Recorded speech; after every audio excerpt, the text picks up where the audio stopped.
नमस्ते, मैं रितिका। मेरे पास थोड़ी सी चाउमीन बची थी और थोड़ी सी माइक्रोनी बची थी। मैंने दोनों को बॉयल करके बना दिया।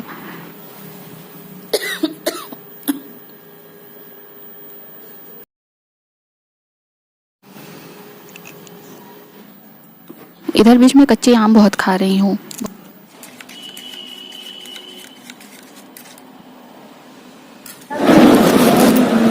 तुम्हारी ना राइटिंग बहुत अच्छी है।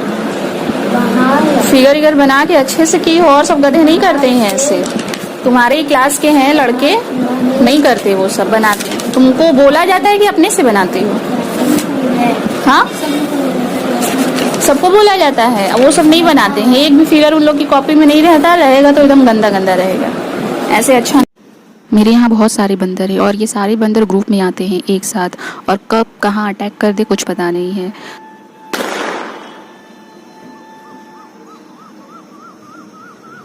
सर, ये देखिए, मेरे नए वाले घर के छत पर भी बैठा है बंदर। चारों तरफ बिखरे हुए रहते हैं ये। इनको भगाने का एक ही सॉल्यूशन है कि बम बजाइए, तभी भागेंगे ये।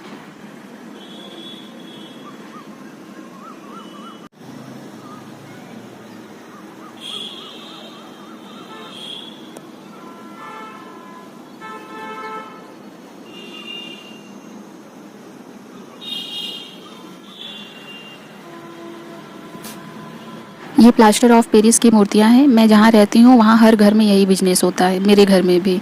इन मूर्तियों को पूरे साल बनाया जाता है, और साल के सिर्फ 2 महीने, एक वो महीना जिसमें दिवाली रहता है और एक उससे पहले का महीना, इन्हीं 2 महीनों में इन सारी मूर्तियों को बेचना होता है। इसके अलावा और किसी महीने में एक भी मूर्ति नहीं बिकती, क्योंकि इनको बाहर से आए हुए लोग खरीदते हैं, जो कि बिहार, झारखंड, दिल्ली, प्रयागराज, इधर दूर दूर से लोग आते हैं, और ये लोग आकर इन मूर्तियों को खरीद कर ले जाते हैं।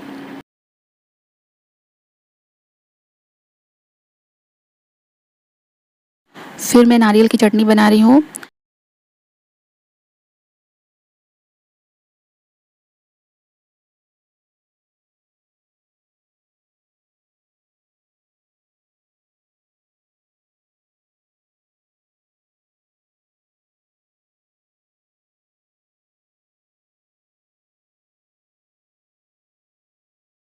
मैंने दही में सूजी को मिक्स कर लिया। फिर उसमें टमाटर, प्याज, खीरा, मेरे यहाँ खीरा बहुत ज़्यादा था, तो आज मैं इसमें खीरा भी डाल दे रही हूँ। फिर मिर्च, धनिया, नमक सब कुछ डाल के मैं मिक्स कर लूँगी।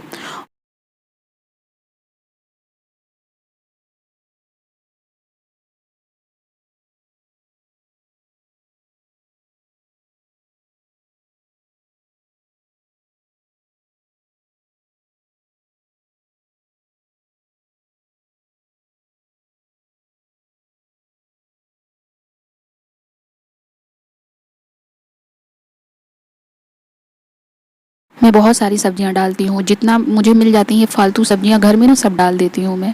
इसमें बेकिंग सोडा डालना बहुत ज़रूरी है, वरना फूलेगा नहीं ये। मैं A1 grade cooking soda use करती हूँ, बहुत अच्छा है ये, बिल्कुल इनो है ये। और 10 रुपये में बहुत सारा रहता है उसमें। तवे को गर्म कर कर उस पर तेल डालकर मैं बैटर को डाल दूँगी।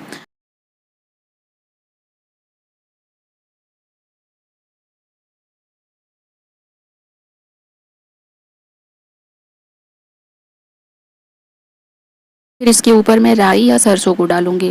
वैसे तो सरसों को तेल में डालते हैं, पर तेल में छटक कर सारा फैल जाता है, वेस्ट हो जाता है, कुछ भी बचता नहीं है, एक दो दाने बचते हैं ऐसे। तो मुझे कुछ भी वेस्ट करना अच्छा नहीं लगता। ये मैंने ऊपर डाला है, फिर जब मैं इसको पलट दूंगी तो दूसरी साइड से ये चटक जाएगा।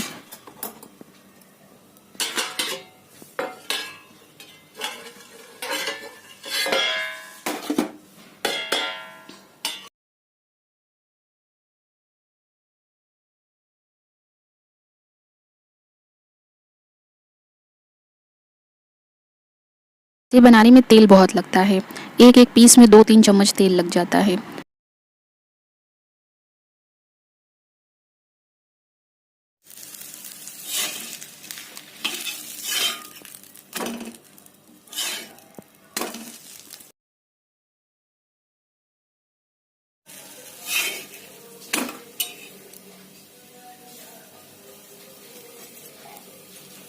मेरे पास पिज्ज़ा कटर नहीं है, तो मैं इसी से इसको पिज्ज़ा की तरह काट दे रही हूँ ताकि खाने में बहुत आराम रहेगा, वरना अगर मैं किसी को गर्म ही सर्व कर दूँ तो उसके हाथ जल जाएंगे ऐसे तोड़ कर खाने में, क्योंकि मोटा और स्पंजी होता है ना, इसीलिए। एक तरह से ये पिज्ज़ा ही है, बस पिज्ज़ा में सारी सब्जियां ऊपर रहती हैं, उसके ऊपर चीज़ रहता है और नीचे मैदा रहता है। इसमें सूजी है और सारी सब्जियां अंदर है, और चीज़ नहीं था तो मैंने नहीं डाला, हो गया पिज्ज़ा। मुझे तो ये पिज्ज़ा से भी अच्छा लगता है।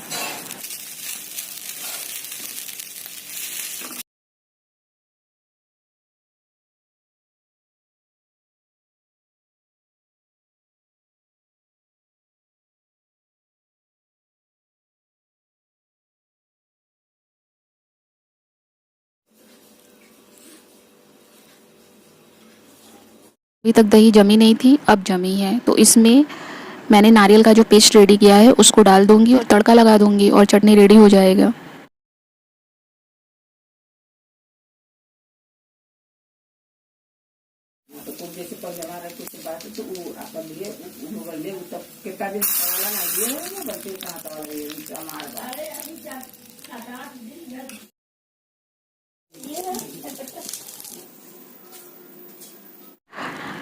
मेरे यहाँ पास में रेलवे स्टेशन है, वहाँ पर हनुमान जी की एक मंदिर थी।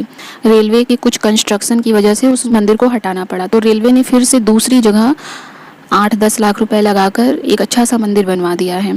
तो उसमें जो मूर्ति आई है वो राम और सीता जी की मूर्ति और हनुमान जी की भी है। उन्हीं मूर्तियों की स्थापना के लिए लगभग 1 हफ्ते से कुछ न कुछ कार्यक्रम हो रहा है। जैसे कुछ दिन पहले अभी कलश यात्रा निकला था, फिर कभी सुबह में कुछ पूजा पाठ, फिर शाम को ऐसा बारात जैसा मूर्तियों को लेकर दिखाना। मेहंदी को मैंने दोपहर में ही डीप कर दिया था, अब इसको मैं लगा लूँगी। फिर बाल को धुलकर सुखाकर, आज मुझे बाल भी काटने हैं। मैं अपने बाल अपने से ही काटती हूँ। जितनी बार भी मैंने पार्लर से बाल कटवाया, उन लोगों को मैंने बोला कि मेरे बालों की लेंथ ज़्यादा कम मत करिएगा, पर वो लेंथ ना कम करके साइड से कम कर देती हैं, क्योंकि उनको दिखाना होता है कि बाल कटे हैं और अच्छे से कटे हैं, तो इसलिए वो अपने हिसाब से काटती जाती हैं और मुझे पसंद नहीं आता, इसलिए मैं अपने से ही काटती हूँ। बहुत स्टाइल में हेयर कट मुझे नहीं अच्छा लगता है, मुझे सिंपल हेयर कट पसंद है।